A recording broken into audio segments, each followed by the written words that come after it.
Hello, fellow residents of Tamriel. It is the Beeve, and our next video we're going to be doing is a Stamina Nightblade Khajiit. I like to refer to this build as my Critty Cat because uh, the Khajiit's passive that it has is called Feline Ambush, is now giving 12% more critical damage done and more critical healing done as well. So that is that's a nice buff to critical damage right there. Uh, Nightblades have the Hemorrhage passive, which gives an additional 10% critical damage. Uh, the the combination of using just a Khajiit on a Nightblade Stam based is you're already 22% more critical damage. Then when you add your Shadow Mundustone on it, which is another 17%, if you have all your stuff in Divines, there is 10% in your champion tree that you can equip, another 15% in your champion tree that you can equip if you are flanking. Um, there is minor force. There is just a lot of ability to stack critical damage with a Khajiit Nightblade right now. And this build that I just put together right here that I'm messing with, I kind of like it honestly. It's a lot different than I've ran in the past, honestly, and it's interesting. It really is. I actually found a good use for the Vadistran dual wield with this build. So let's check this out real quick. First off, 20,000 health, 30,000 maximum stamina, 1776 stamina recovery, 3911 in weapon damage, 53% critical, and that critical when you hit a potion goes to 65%, and when you do critical damage as well, you get another little buff up to almost 72%. So we're sitting at right at 72%, 71.9% critical rating with this build, just for the most part at base. I used to have this set up paired with the Berserking Warrior, and it would get to about 85% at full stacks. But I kind of like this new setup I'm running right here. I'm going to show it to you here in a second. Everything that I'm running. First off, I do have all of my points in stamina. I am using the Shadow Mundustone, and I am using Lavafoot Soup and Saltrice for my recovery. Inventory-wise, first off, oh, these are the perfected ones. I didn't mean to put the perfected. I wanted a non-perfected on here. Regardless, I got the Vadishan perfected dagger. I got two of them. Both of them in precise for my increased critical chance rating. And using two daggers gives me a little bit higher of a crit chance too because of my twin blades and blunt passive in my dual wield as well. I am using a double dot poison on both of these, which are very easy to make. It's Fleshfly Larva, Nirnroot, and Nightshade mixed with your Alkahest, and it makes this double dot poison. 1500 over 1500 a second for 3.5 seconds, and then 986 a second for 6.5 seconds. So it's a nice little poison. I am using the Maelstrom bow, so as you can see, I am using two ability altering weapons. So I have forewent having a monster helm on, but the Maelstrom bow, I am running this in infused with a increased weapon and spell damage glyph on it. Okay, so this set right here, Kinraz, I think that's how you pronounce that. This is a new set out of, let's see, one of the new dungeons, I think. Yeah, the new dungeon that's coming out in update 29, the Black Drake Villa. This set right here is an interesting set. You get a line of weapon damage, a line of critical, another line of weapon damage, and dealing damage with a light or heavy attack grants you a stack of burning heart, I think it says, for 5 seconds, up to 5 stacks. While you have 5 stacks, you generate an aura of warmth around you, uh, granting you major berserk, increasing your damage done by 10%. While you have the aura around you, allies within 12 meters of you gain minor berserk, increasing their damage by 5%. Now, in a lot of dungeons, you're going to be running with a healer. Um, Healer is going to be using combat prayer, which does the minor berserk, but sometimes you're not standing still long enough or standing in the right spot when they put it down. You don't get the buff. So um, this is something that has got a little bit of group utility to it, I guess. If you're the type of person that runs without healers, you can be helping give your group minor berserk in the process. But that major berserk is nice on this build right here, especially when we're stacking all that critical damage, and then we're doing 10% more damage because of this set right here. It stacks very nicely. I love it. I am using Reliquins as well. This is a set found in Cloud Rest. Everyone knows about this set. This is not the perfected version. This is just a normal version. All of my gear is in Divines, and all of them have a maximum stamina glyph on them. 3 pieces of jewelry, all 3 with weapon damage, and all 3 in the Bloodthirsty trait. Go check out our champion points real quick, like.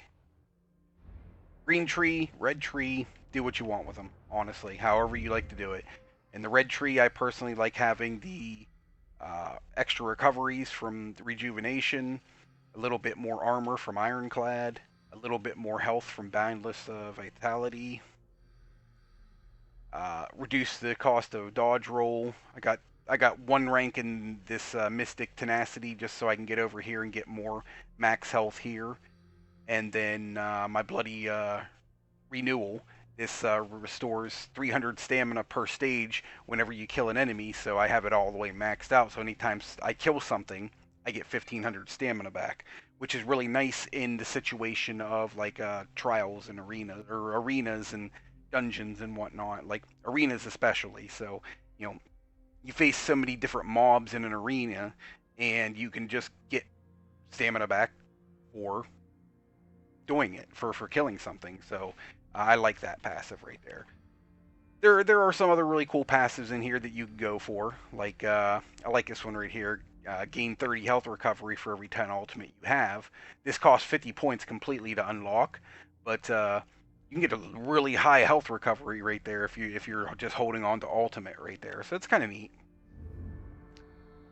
Blue tree. This is where our damage dealing is. I have 2 ranks in tireless discipline. This just gives me an extra 520 maximum stamina. I have my precision completely maxed out for an extra 640 critical chance, which then those open up my extended might tree right here. So I have 10 points in piercing just to open up over here, so I can put my Thaumaturge at 10% and my Deadly Aim at 10%. Thaumaturge is damage over time. Deadly Aim is single target attacks.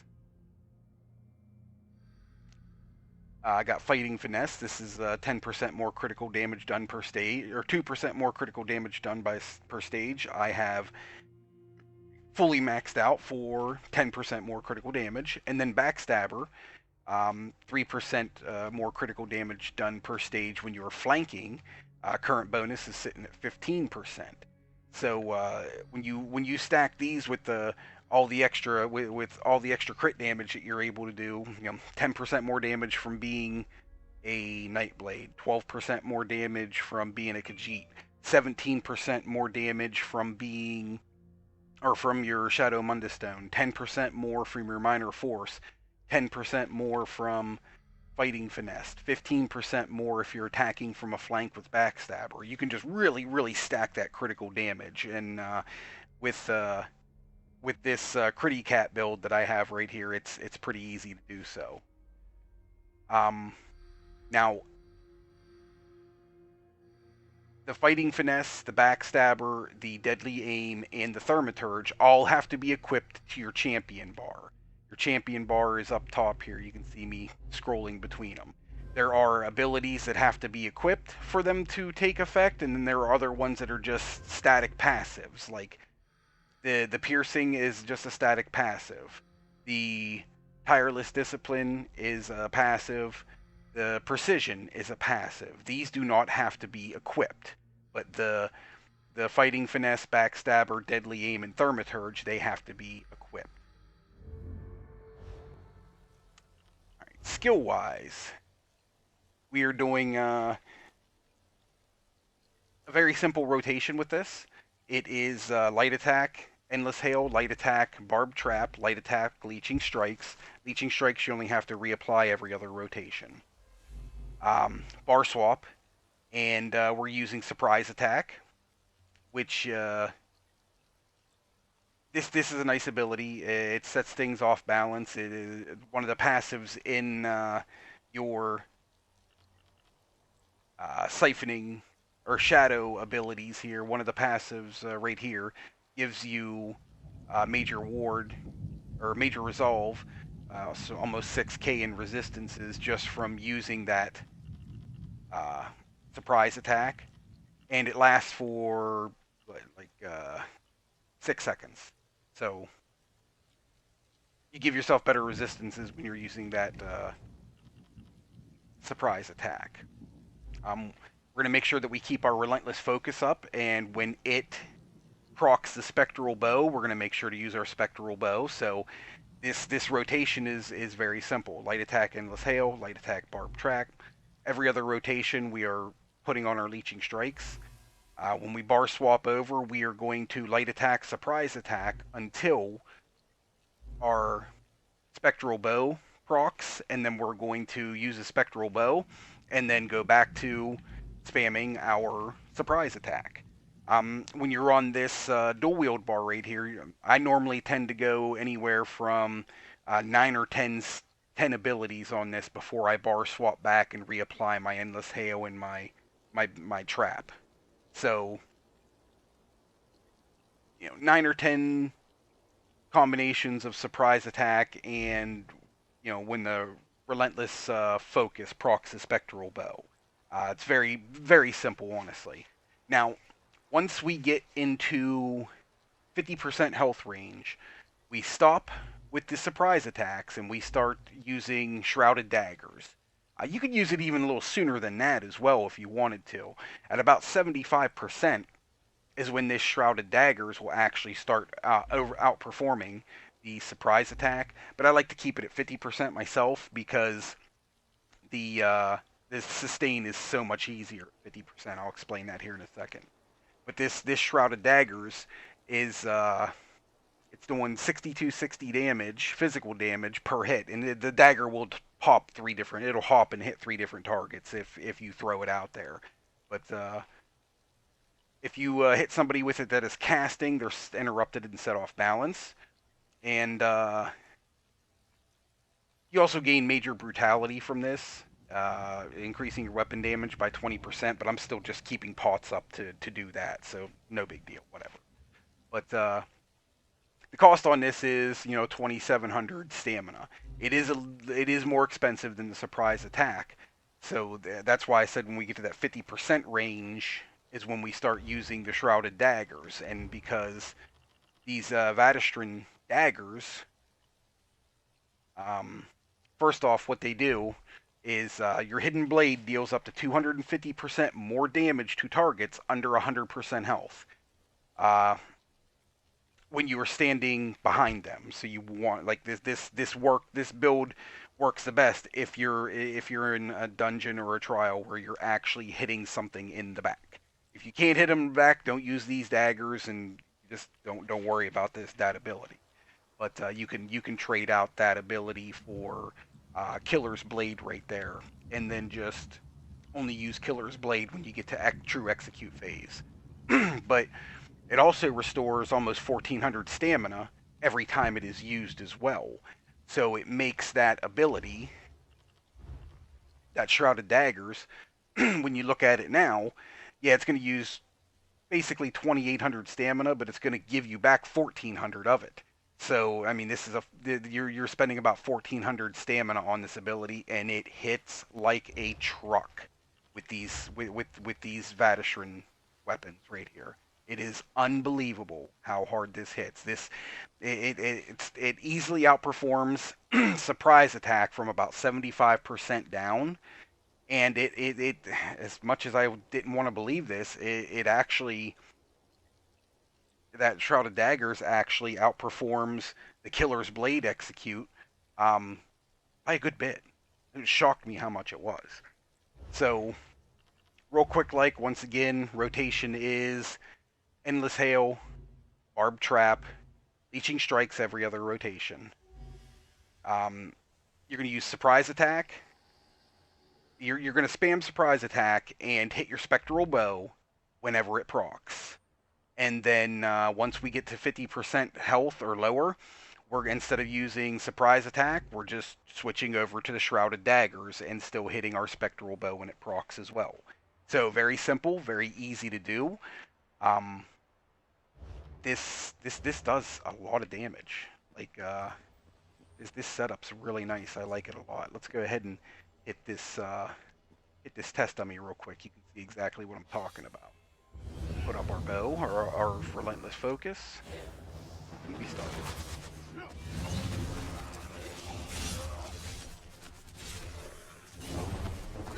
There's that aura. Now this aura doesn't have like a time limit on it or anything. It just stays up.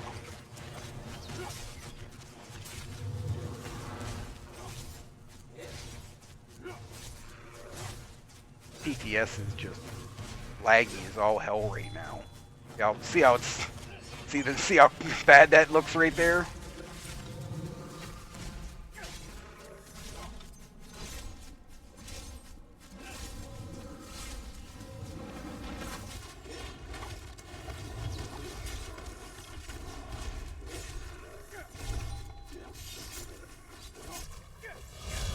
Alright, we're gonna switch over now to that Shrouded Daggers ability.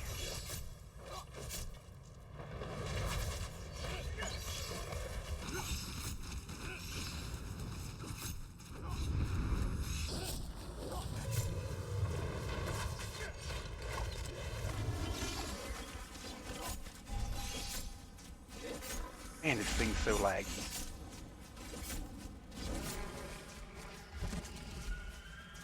$39,574. So, that's pretty good damage. That's really good damage. I love how much damage that's doing, especially so far from this this patch. Like there's no there's no major breach being applied. There's no minor breach being applied. There's no all cost. There's no crusher enchantment. There's no resistance poisons being used. Nothing like that. So, like at base right now, that's hitting like 40k. So when you get a tank in here that is, using the Pierce armor and giving you major breach, minor breach, if he's using poisons to lower resistance as well, if he has a crushing glyph on his weapon, or the healer's using a crushing glyph on their weapon, or somebody's the tank's using all cost to reduce the armor ratings and whatnot, that number is just going to grow exponentially. So you can see how well the Critty Cat kind of works right here. He can be very potent, and I like it, and it's simple. Simple, simple, simple. Love every second of it. With how awful the PTS servers are right now and lagging out, I'm sure you've seen it, like the delay I was getting between abilities and stuff like that, and bar swaps not wanting to go off the way they're supposed to. It's a little frustrating right now on the PTS. I don't know if maybe I need to clean out my cache, or maybe Maybe there's just too many people on. I'm not sure, but right now it's a bit laggy. So I'm avoiding hitting the big target atronach right now because it is just it's so laggy when you hit him. It's unbelievable.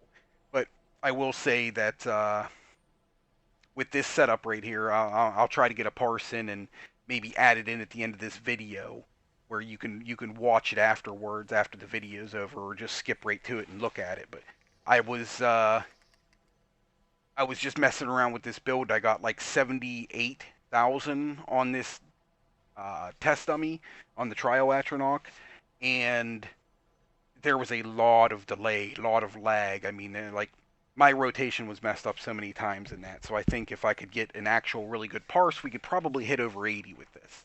Actually, I don't think. I guarantee we can hit over 80 with it. But that'll come with a little bit better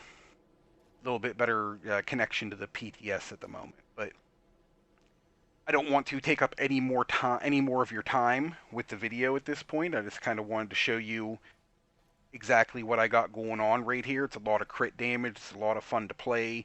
Um, the uh,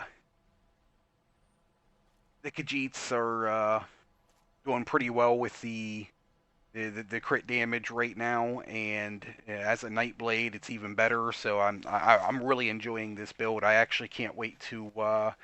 I have a Khajiit nightblade on my console edition of this that I haven't messed with in forever, and I can't wait for this update because it might be one of my mains that I start going back to. It's really fun to play. But that is all I got for you guys. Thank you very much for tuning in. I appreciate it greatly. If you haven't already done so, please like and subscribe. And we are going to be trying to put out more of these videos to get people prepared for update 29 coming on March 8th or 9th on PC and March 16th on console. So it's something like that. But we're just trying to get some of these videos out of the way, get people to where they can get people to where they can you know be ahead of the curve if they haven't already done so. So and just give you a look at what's coming with like Champion Tree and whatnot. But thank you guys for tuning in very much. I appreciate it greatly. More videos to come, so stay tuned. Happy adventuring, everyone.